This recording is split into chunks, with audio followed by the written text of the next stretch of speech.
Welcome to Our Town with Mike Sanders, here on Chicago's Progressive Talk AM and FM. For the next hour, Mike and his cast of characters will share some real talk on social activism, as well as pop culture, sports, entertainment news, and even science fiction. Yeah, you heard me right. With so much, Our Town can be any town. So join the conversation on Facebook or call into the show at 773-763-WCPT. Enjoy the ride. Our Town starts right now. From an undisclosed location in Belfast, Ireland, it's Seamus. All right, Yanks. It's time we had a wee chat. You see, me and me brothers in the real Irish Republican Army have a problem. Ever since that business with them planes in New York, you Americans have been calling just about anyone who causes trouble or disagrees with you terrorists. Which is embarrassing and downright insulting to real terrorists like me. There was a time when terrorism was a respectable profession. But thanks to you people, any idiot with a gun and an accent is considered a terrorist threat. Hell, not even a gun. Did you hear about the guy with the shoe? These are just handing out explosives to anyone willing to shove them down their underwear. That's right, freaking underwear. I mean, whatever happened to quality control? Them ain't proper terrorists. They're just crazy bastards, sullying the name of terrorism and infringing on our copyrights. You don't go into a bar and order an Al-Qaeda car bomb, now do you? No. It's a frickin' Irish car bomb. And any idiot knows you get out of the car before the bomb goes off. I mean, what good is blowing up something good and proper if you aren't around to enjoy a pint and watch a wheel away the dead? 72 virgins, my arse. But it's you Yanks who are the true professionals these days. Nah, really. You make the real IRA look like a bunch of pakers at their trade. And you do it with such style. I mean, when I abduct one of my enemies, that's kidnapping. But when you do it, that's rendition. Oh, I take a baseball bat to the knees of some Provo informant, and that's torture. But you people drown some cab driver half to death a dozen times, and that's enhanced interrogation. An MP ends up floating in the Thames. That's murder.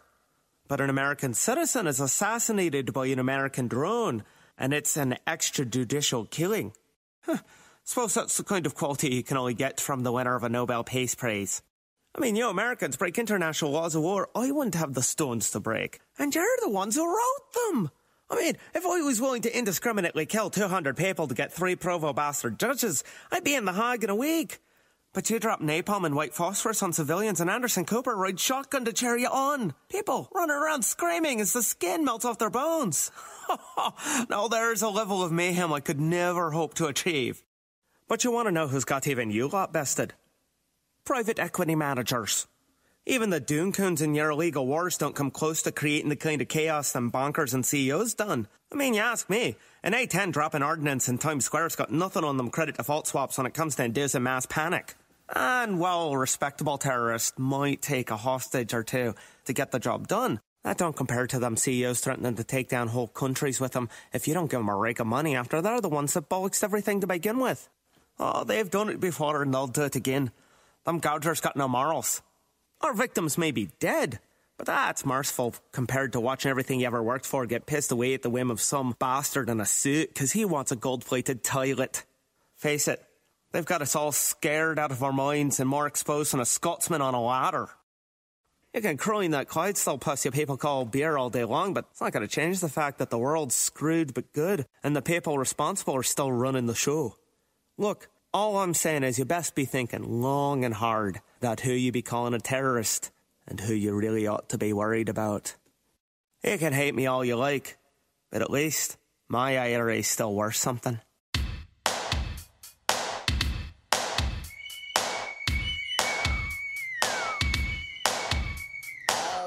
All right. Good morning. Thanks to Democracy Burlesque for that intro. That is Seamus from our friends over there. You're listening. It is. You're listening to Our Town. I'm Mike's white twin brother here.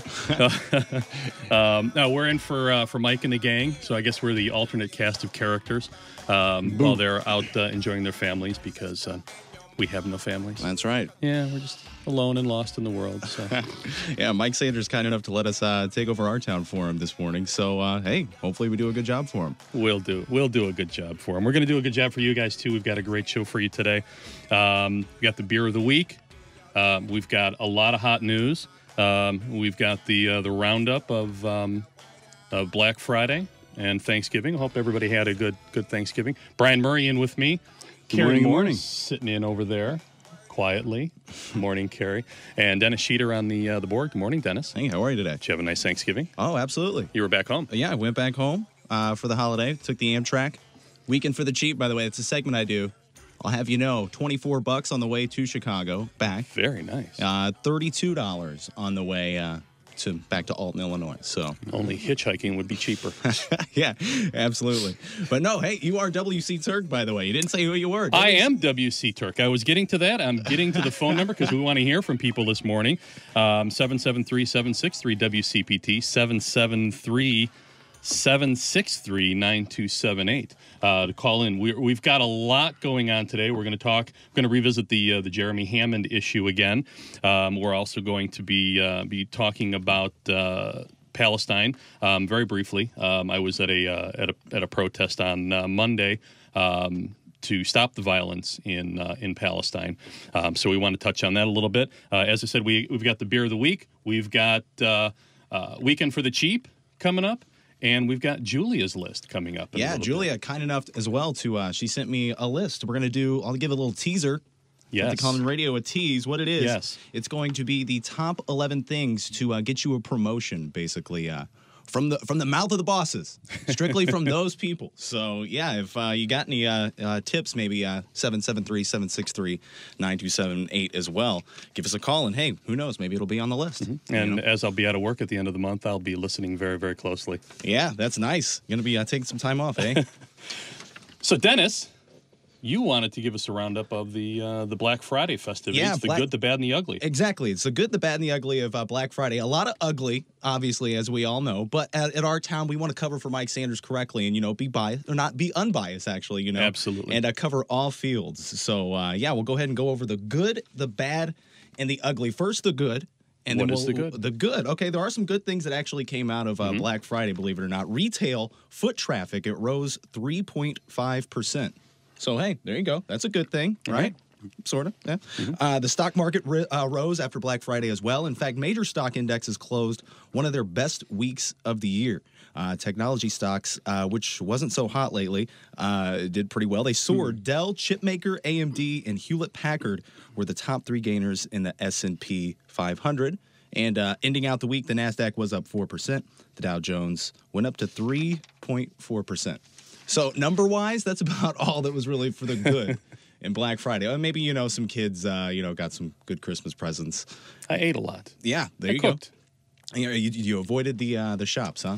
I completely avoided the shops. I'm not a Black Friday person. Yeah. The wife works in retail, so that's my fill of it. I stay away from malls where it's safer. I think all the crazy drivers actually go to the malls. So everywhere else in the world should be a little bit safer on the roads because.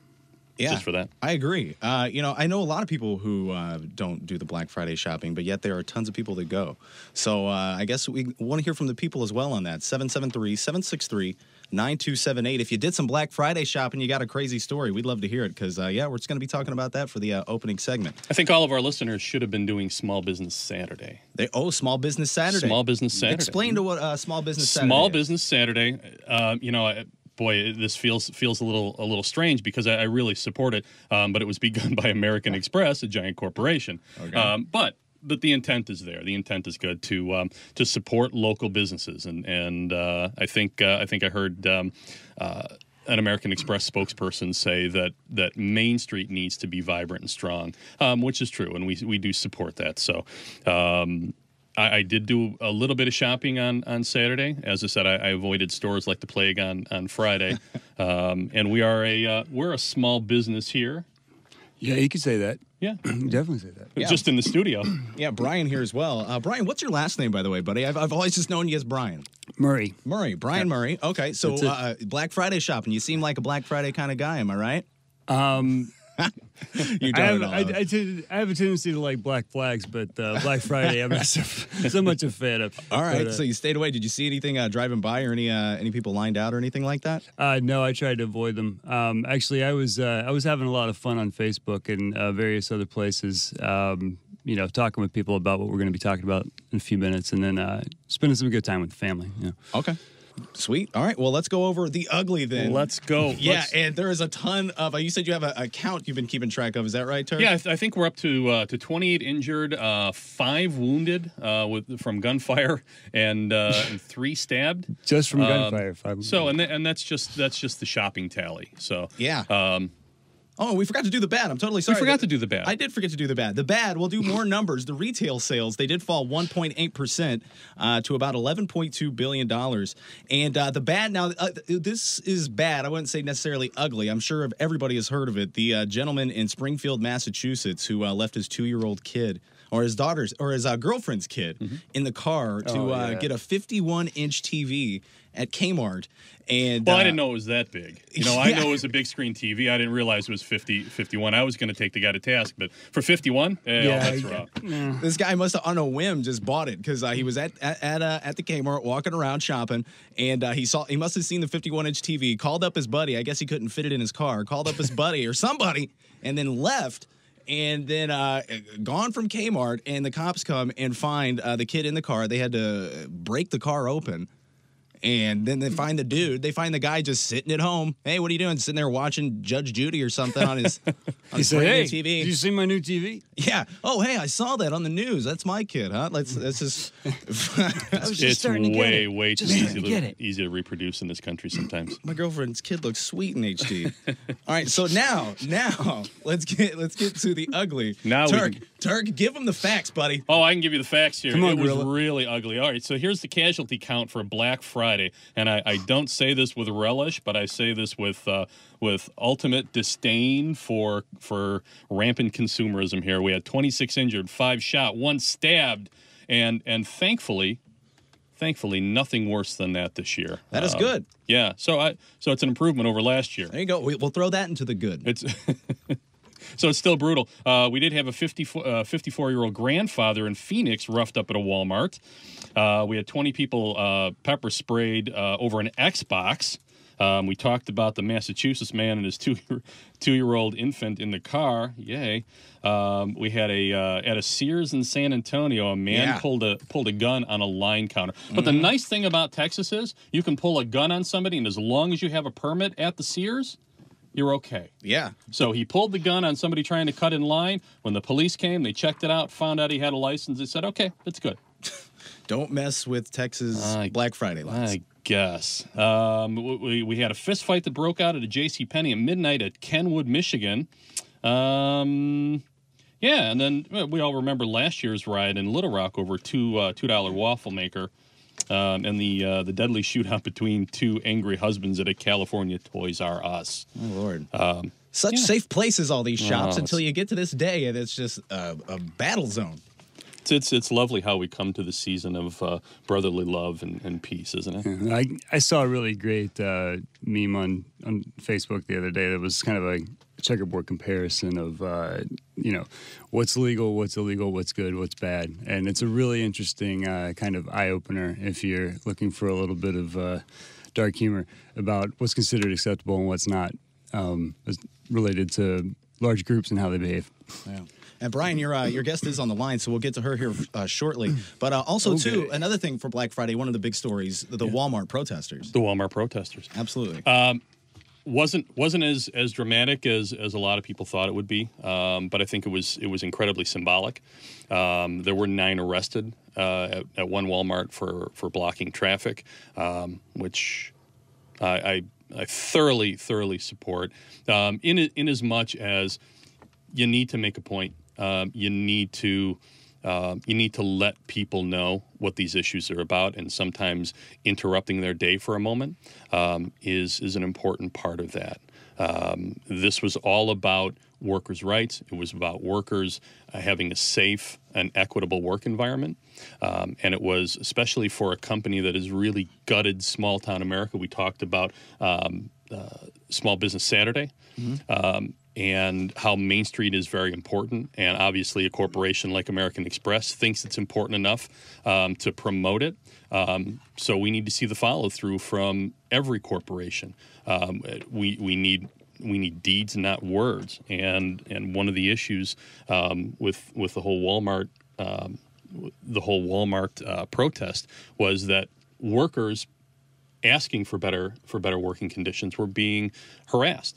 And so they needed to call attention to that, and I'm glad the folks that came out and did do that and stood up and protested, and the people that came out and joined them in that protest were there. I think it's important. I think it's important for this country, for the soul of this country. I think it's important for the soul of corporations and their responsibility to this country. Brian, you wanted to...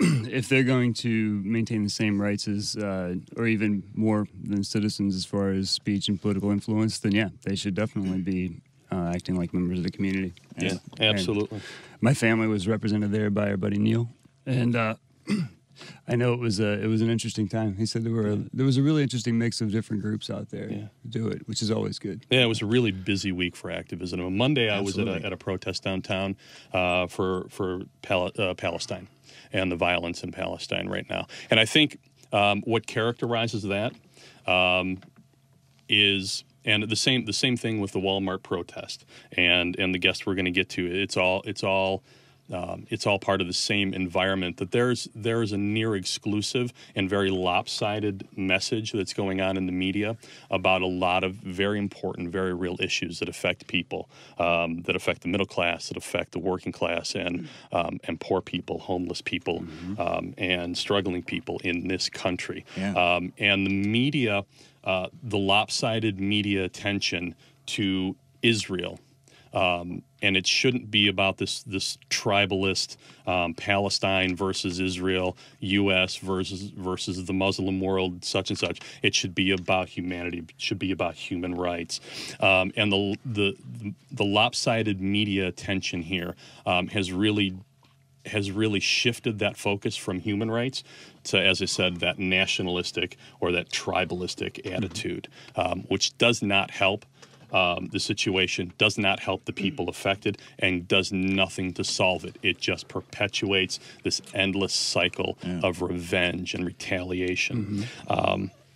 So I met a lot of great people there. There was a lot of energy, a lot of passion. I want to thank the Chicago Police Department also for a very restrained, very respectful an orderly way that they came to the protest. I did happen to notice Superintendent McCarthy was right there in front with the protesters, was engaging them, not in this condescending or order-giving kind of way, but really in a almost a partnership. So that was inspiring to see that maybe that there's a change that's coming with the way that the police department handles these protests, because I think they did an atrocious job during NATO. Terrible job. Yeah, they did. I was just going to say, I guess you got to pat them on the back when they do it right. Exactly. So, and then Tuesday morning, Brian attended a rally for a hearing for the Jeremy Hammond case, and he is the whistleblower activist. Go ahead. Yeah, I was just going to jump in and say I also managed. This was down at the state courthouse, the state prison down on 26 in California, and that day there was a hearing for Miggs, who's also one of the NATO 5. And basically everything was rolled forward. Nothing was determined for him. So there's not much to talk about that specific hearing. But yeah, I was down there for the solidarity rally for the various networks that are supporting the NATO 5, and also the coalition that's supporting Jeremy Hammond. And I'm going to go ahead and just kind of give a little bit of an introduction about Jeremy Hammond. Jeremy Hammond is a 27-year-old guy that is local to Chicago, and he's known by a lot of different communities as having worked and organized across a lot of different lines. He's done all sorts of environmental work, civil rights work, anti-racist campaigns, various kinds of activities that we all appreciate him for. And I'm going to give a bit of disclosure here. I got to know Jeremy myself a few years ago, and how that happened was my partner and I had a child back in like 2000 and it was 2008. Time's getting away from me. So we all of a sudden just kind of wound up in the middle of a group of kids through a local connection in Pilsen where we were living at the time. And that's how we got to know them. It turned out to be a community that circled around this particular info shop, People's Library down in Pilsen. So that's how I got to know him. And I actually greatly respect his character and also his twin brother Jason's. So I'm going to say that outright before I get into discussing what's been going on with Jeremy with Sue Crabtree from the Free Jeremy Hammond Support Network. And I just wanted to put one more note in is that Jeremy is quickly becoming somewhat of a cyber folk hero to the community that a lot of people have heard referred to as anonymous, and also to a lot of other activists out there. So we're going to bring Sue in and talk about kind of what he's gotten himself into and what's happened to him over the last week, because he had a hearing on Tuesday. Sue, are you there? I sure am. How are you? I am doing well. Good morning. Good to talk to you. Yeah. How you feeling? I am great. Good, good. So let's see. Let's talk a little bit about, tell us a little bit about the Free Jeremy Hammond Support Network, Sue. Well, the Free Jeremy Hammond Support Network seems to be growing quicker than we can even keep up with these days as far as support for Jeremy. But the Free Jeremy Hammond Support Network started out as a small Facebook page to support Jeremy and to provide information to anyone who is interested in the status of Jeremy's case. Mm-hmm. And it sort of has taken shape into events like mailing postcards to Jeremy to remind him that he has support. It has another event for his bail hearing. So it's provided an outlet for people to gain as much information about Jeremy as they can. We've been lucky enough to work with a group called Free Anons, who's obviously given a lot of information about Jeremy out to the public as well. Mm-hmm. And together, it's become sort of what we call the Jeremy Hammond Solidarity Network. Mm-hmm. So let's see. You find yourself in some interesting company. Then you brought up a group called Free Anons, and I know that a lot of my friends, a lot of people are very familiar with what Anonymous has been getting itself into over the last few years. But you've gotten to know some of them, and I guess it kind of turns out that they're not all snarky and vengeant cyber monsters all the time, right? Honestly, Brian, I don't consider them cyber monsters at all. The things they do for their political reasons. Mm-hmm. During the bombing of Palestine, mm-hmm. they were happy to take part in operations to shut down Israeli websites, mm-hmm. to help to decrease the bombing efforts, anything that they could do. We can't forget the Amanda Todd case, where they exposed the person who brutalized that young girl. They do good things. But with regards to Free Anons in general, mm-hmm. Free Anons spends a good amount of its time keeping up with cases of arrested Anons, their trials, helping them financially when they can, whether it be with helping with their defense, whether it be anything that they need, travel expenses to get to and from court. So they rely completely on donations to help these prosecuted Anons to be able to get to court, and they're doing wonderful things in sharing information about people's trials, mm-hmm. The outcome of those trials, and helping wherever they can. They are truly the good guys of the internet, without a doubt. And I know a lot of people look negatively on groups that are called anonymous, but when you think of the things that they do, they're more times than not, they're not doing it just for a joke. They have a reason behind what they do. They definitely do. I think that's if you're actually able to step aside from the mainstream feed and pay a little bit of attention on various other sources such as independent media or social media, you'll find a lot more nuances you don't get there. I think Bill's got a question for you. I'm going to let him jump in for a second. Real quick. Sue, really a pleasure to finally talk to you. Thank you as well. One of the things that Brian are looking at, we're working on a book on positive culture of social media, and Jeremy and Anonymous and the Free Anons figure pretty strongly in there. There's kind of exactly. There's an internet war going on to set the standard for freedom, and also there's also, in addition to what you might call cyber warfare engagement between various highly technically skilled parties to stake turf over the information that we're all pumping everything we've got into all the time. You have vast support networks that are showing up on social media. And, in this case, we're talking about a terrific support network for, someone who's a member of their community. So it makes sense. But really, people that are suffering from all sorts of illnesses and ailments that would find themselves isolated in very many other situations find themselves with a community of support online. And so, Well, and there's a movement afoot right now for the UN to take over the internet. And there's governments right now are already using the internet for warfare. They're already exerting control either nationally or internationally over web content. I travel between two different continents, and if I Google something, I'll get different results each time. So there's no counterbalance to that. And I've always seen Anonymous as kind of the counterbalance to an irresponsible arms race by governments and abuse by governments on the internet. But what I wanted to ask you, Sue, is there was some really troubling aspects to the hearing, some things that came out about the judge. Would you like to touch on that a bit?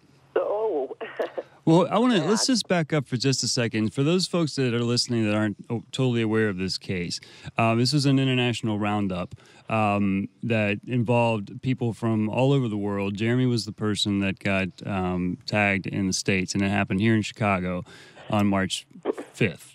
And now he has been he's been held how many days now, Sue?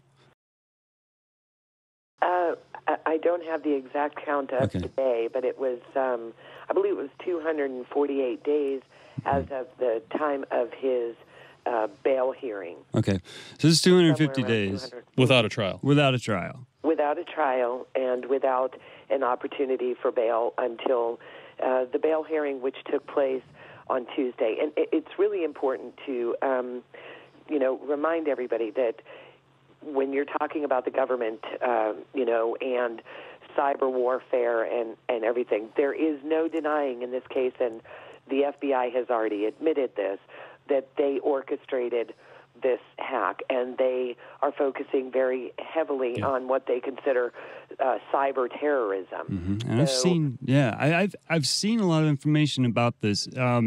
And a name that comes up often is Hector Monsegur, who was actually a leading member of sort of an elite strike team, a team called Lulzsec that was responsible for very planned and promoted and well-executed takedowns of some very major institutions. And they snagged this guy months ago and basically turned into an all-out informant. They gave him equipment. He jumped back online and went back into the IRC channels and reconnected with everybody, and then basically started building this huge entrapment scheme. And I just want to put the reference point in that what Jeremy is accused of having done was, I believe, if I'm right with the term, being the paymaster, the person that was basically responsible for an enormous amount of the effort and the actual entrance into the data networks of Strategic Intelligence, Inc., that's or Strategic Information, Inc., Stratfor. So if you heard about that, that's the particular case that we're talking about. So that's what he's accused of. So Which is this unregulated corporate shadow CIA. It is a private sector intelligence agency that's gathering data and information on behalf of corporations and banks on American citizens all over the world. And most of our politicians have had some dealings with them, and many of them are actually paying members of their services. So this is very macro, as you might say. This is very large scope. So sorry, I just wanted to make sure that we drop that context for people. So he was finally given a bail hearing last Tuesday, and tell us a little bit about what went down there and how Jeremy was characterized. Okay, well, if I don't mean to back up just one step, but Sure. his original bail hearing was scheduled for the day before, on the 19th, and we were given about 2 weeks' notice as to that bail hearing. On the Friday, just prior to the bail hearing, the attorneys received notification from the courts that they wanted to move the court date back one day to Tuesday, and that seemed kind of questionable to every one of us, including the attorneys. One day, to move it one day. And in speaking with the attorneys, they felt that that was to help to squash any rallies or any support that Jeremy may have. Obviously, moving him from his hometown of Chicago to New York took away all of his support. It's very difficult for his brother to travel back and forth to New York to see him. So Jeremy has had very little contact with friends or family. What would be some of the reasons that the government would be so, for lack of a better word, sneaky in trying to avoid press coverage of this? I have no idea. Well, they will do anything to isolate a prisoner. And the more he's isolated, they feel the more likely he would be to take a plea bargain, to work with them. Obviously, they don't know Jeremy enough to know that would never work in his case. He would never work with them. But in any event, they changed the rally date, and since many of us were coming from, we had some that came from Michigan, some that came in from Pennsylvania, some from Chicago.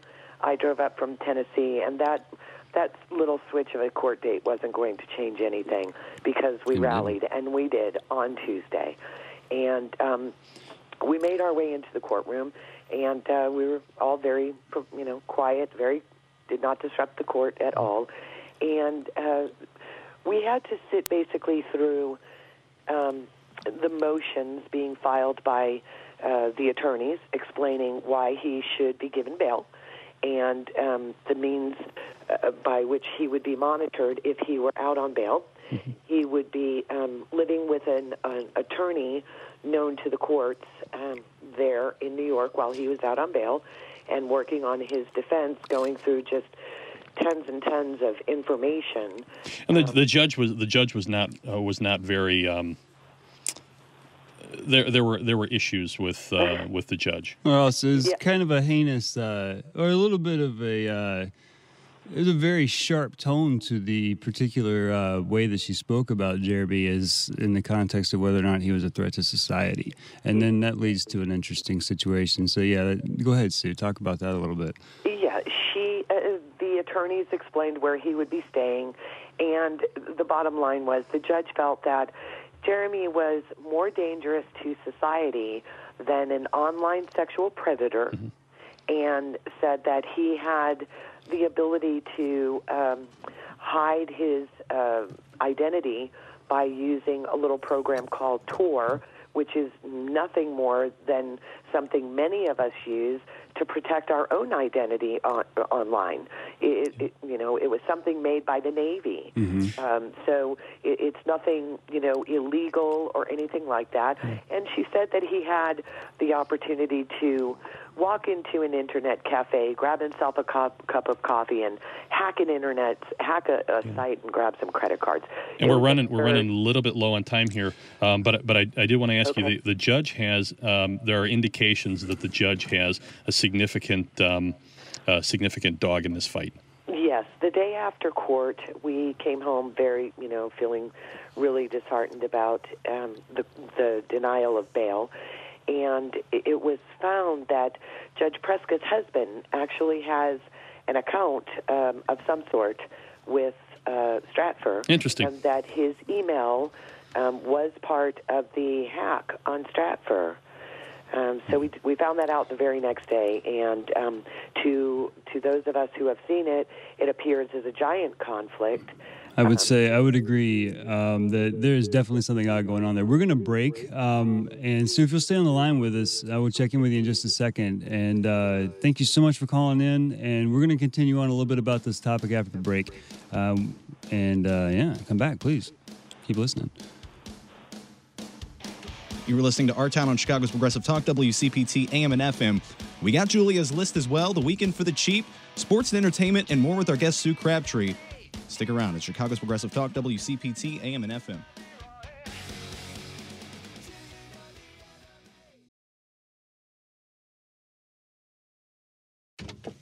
You are listening to Our Town. I'm WC Turk. I'm in for Mike Sanders. With me, Brian Murray, Carrie Morse, hanging out, making sure that we're sane and safe and cleaned up. And Dennis Sheeter on the board. Atiba over on the phones. We'd like to hear from you. We'd like to hear from you if you've got something to say on Palestine. We'd like to hear from you if you've got something to say about us drinking beer this early in the morning, because we've got a good one coming up for you in just a second. And we'd like to hear from you about Jeremy Hammond or anything in between.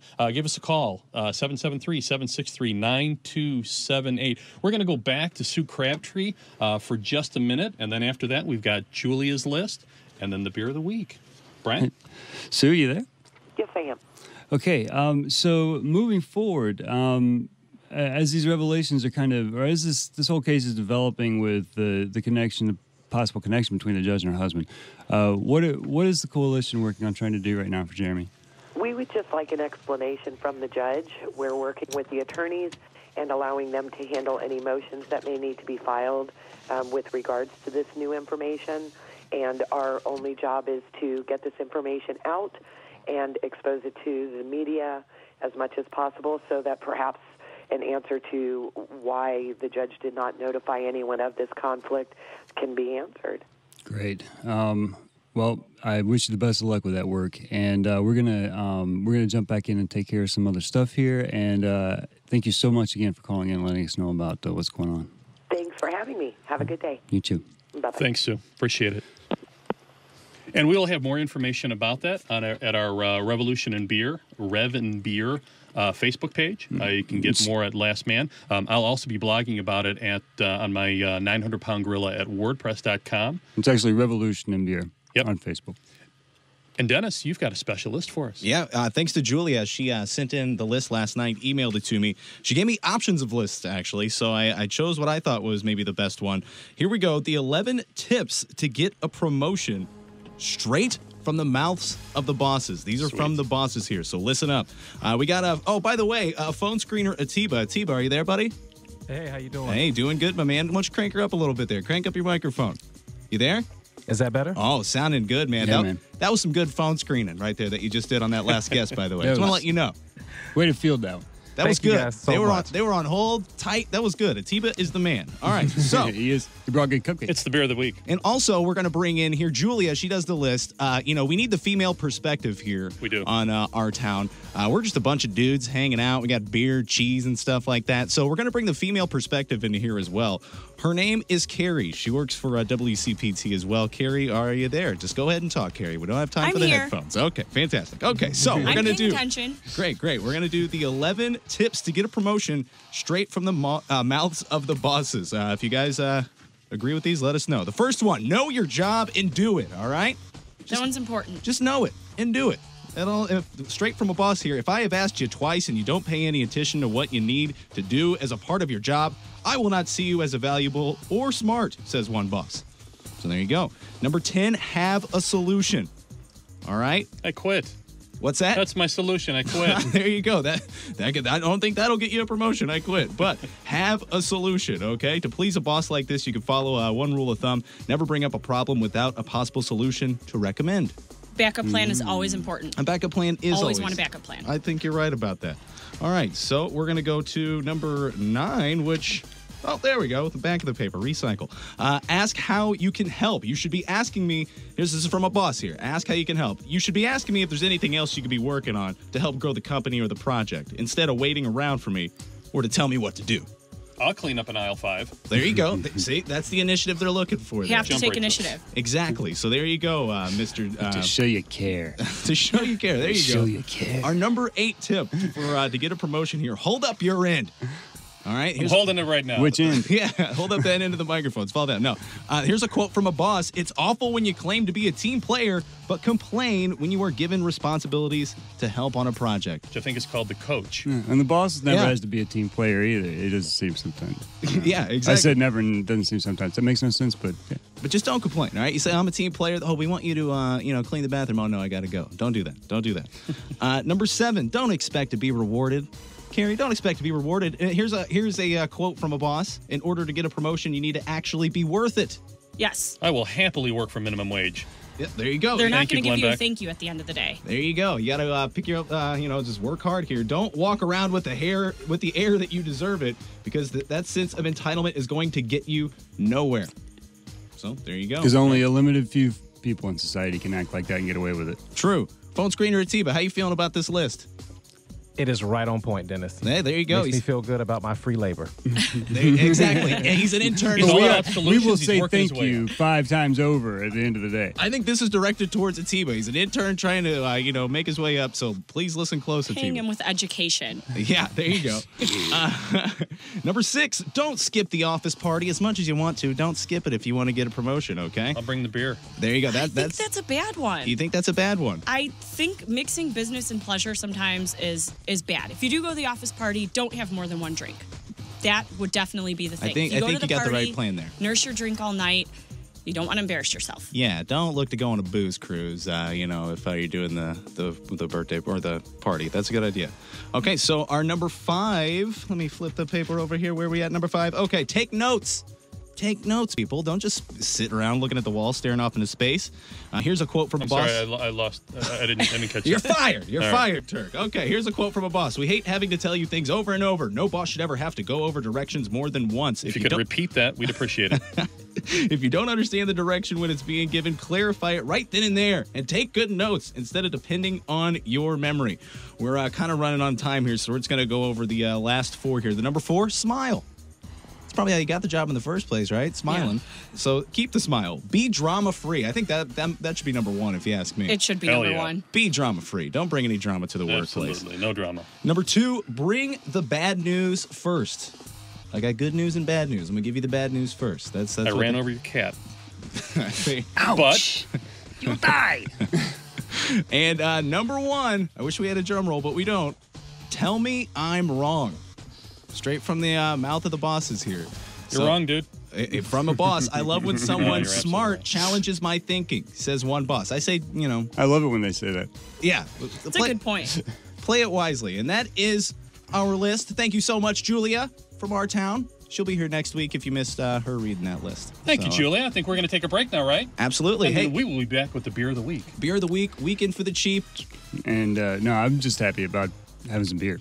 Oh, hey, all right. Well, we're going to enjoy some beer. Let's do Art of the City right now. Damian Perdue, guy who runs the board here in WCPT. Love him. Mm-hmm. Good segment. Chicago's Progressive Talk, WCPT, AM and FM in our town.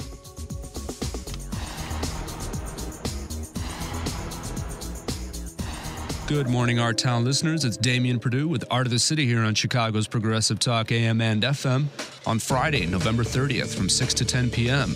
The IAEOU Gallery in Hubbard Lofts at 1821 West Hubbard Street presents Measured in Jewels. Through acrylic paint onto canvas, artist Brooke Wolfe explores the visual senses by taking color and lightness and intertwining human poses that bring strength, stability, balance, and peace. With large-scale watercolor-like textures, the paintings create tranquility and empowerment for the viewer. At the event, there will be meditating, edible alchemy foods, free healthcare clothing, healers, and live music throughout the evening.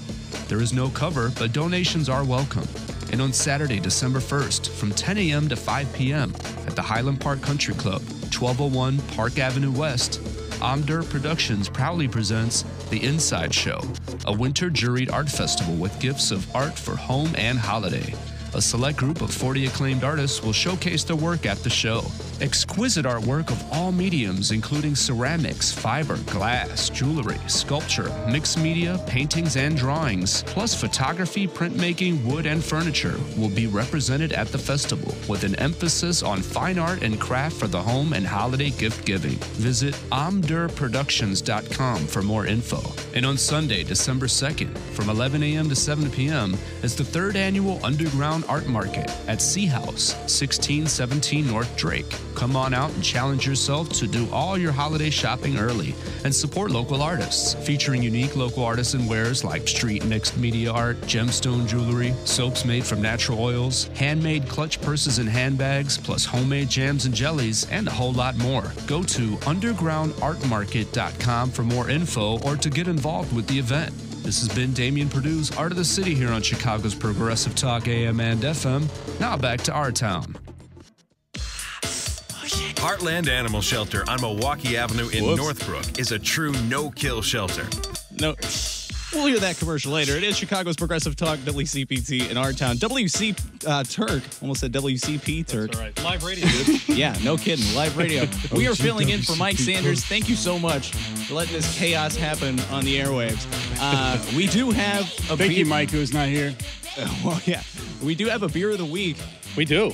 We've got a really good beer of the week. The first one I want to throw out is I did have an India-style brown ale from a group downstate, kind of your neck of the woods in Murfreesboro, Illinois. Okay. Big Muddy Brewing. They make this Big Muddy Monster. It's got a really sharp taste, and we're going to talk about that a little bit later on. I'd like to get somebody on from the brewery downstate here later on.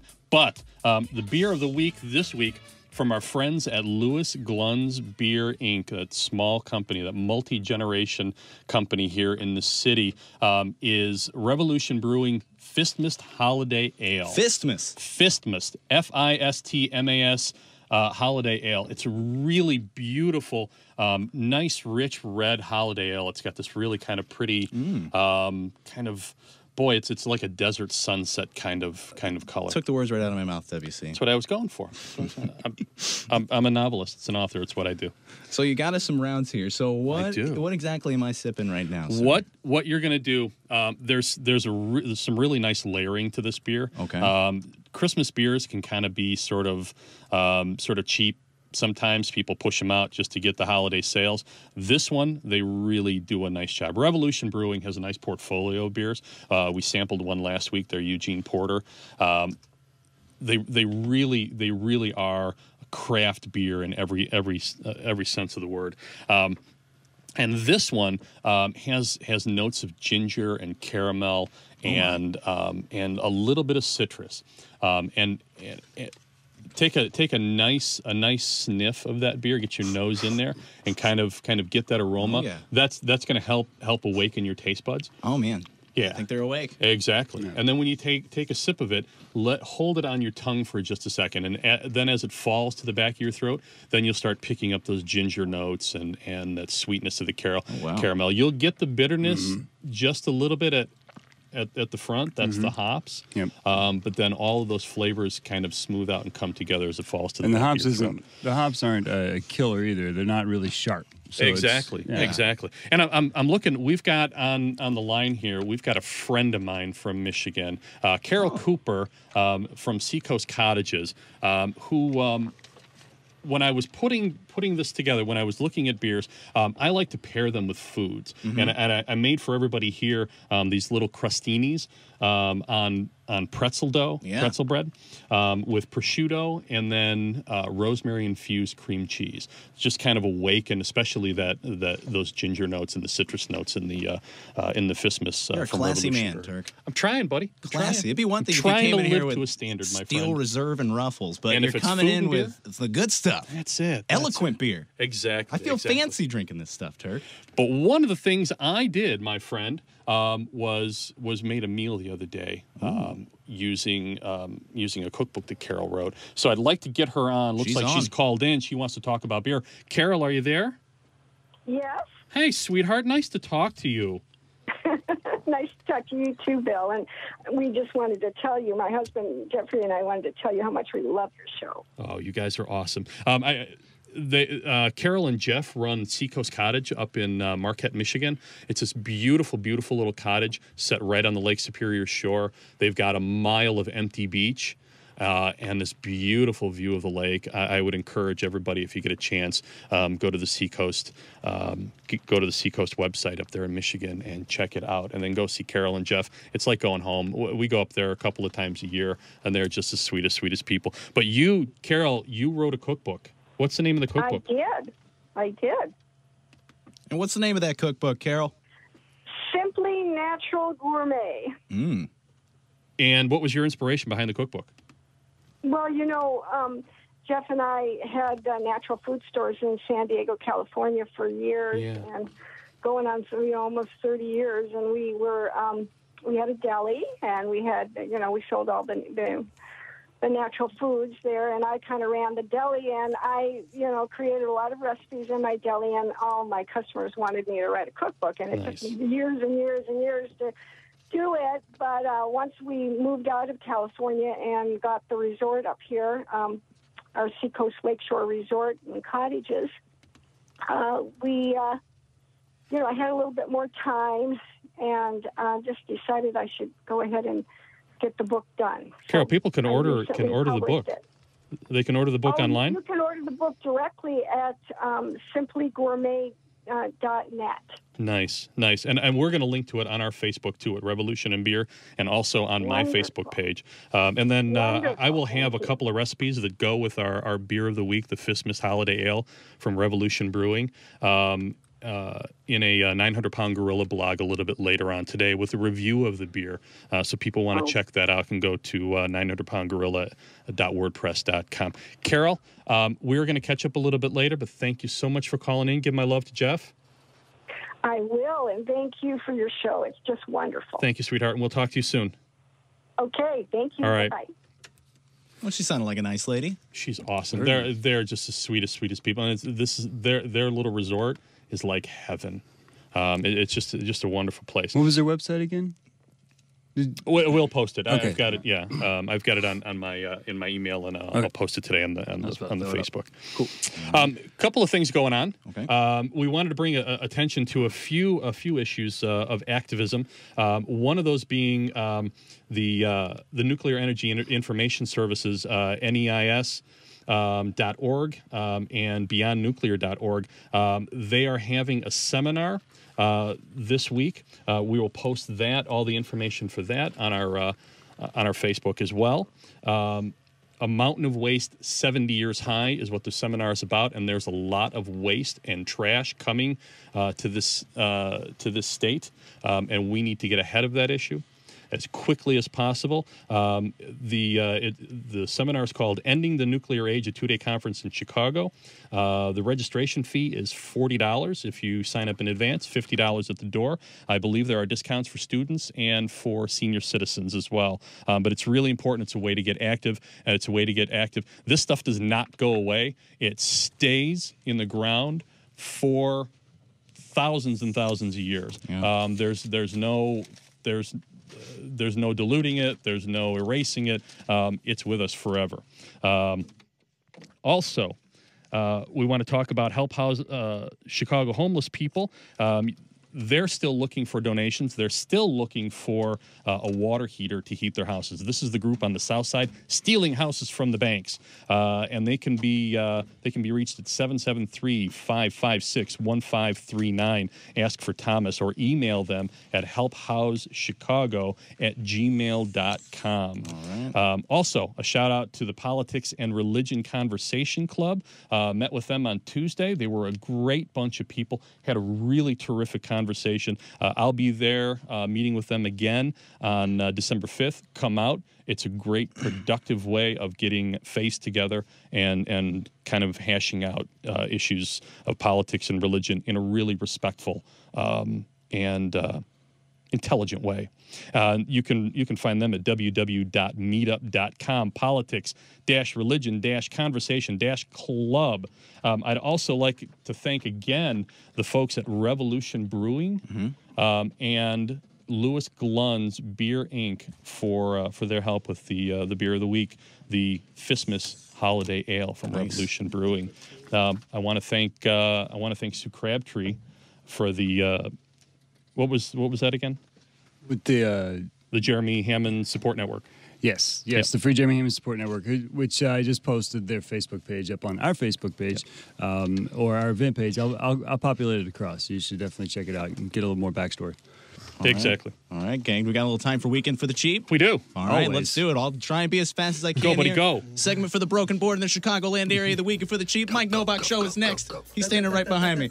All right, ladies and gentlemen. I don't know what that is. All right, like, find, or check out the Weekend for the Cheap on Facebook, and you will find a link to the Coupon Divas for a coupon to the Rack Room shoes. How about $10 off a purchase $60 or more, huh? Ladies, Sweet. you're welcome. Fellas, don't worry. We got you covered as well. Also on the Facebook page, a link to sportsworldchicago.com for $10 off anything $75 or more. You just have to like them on Facebook. That's all you have to do.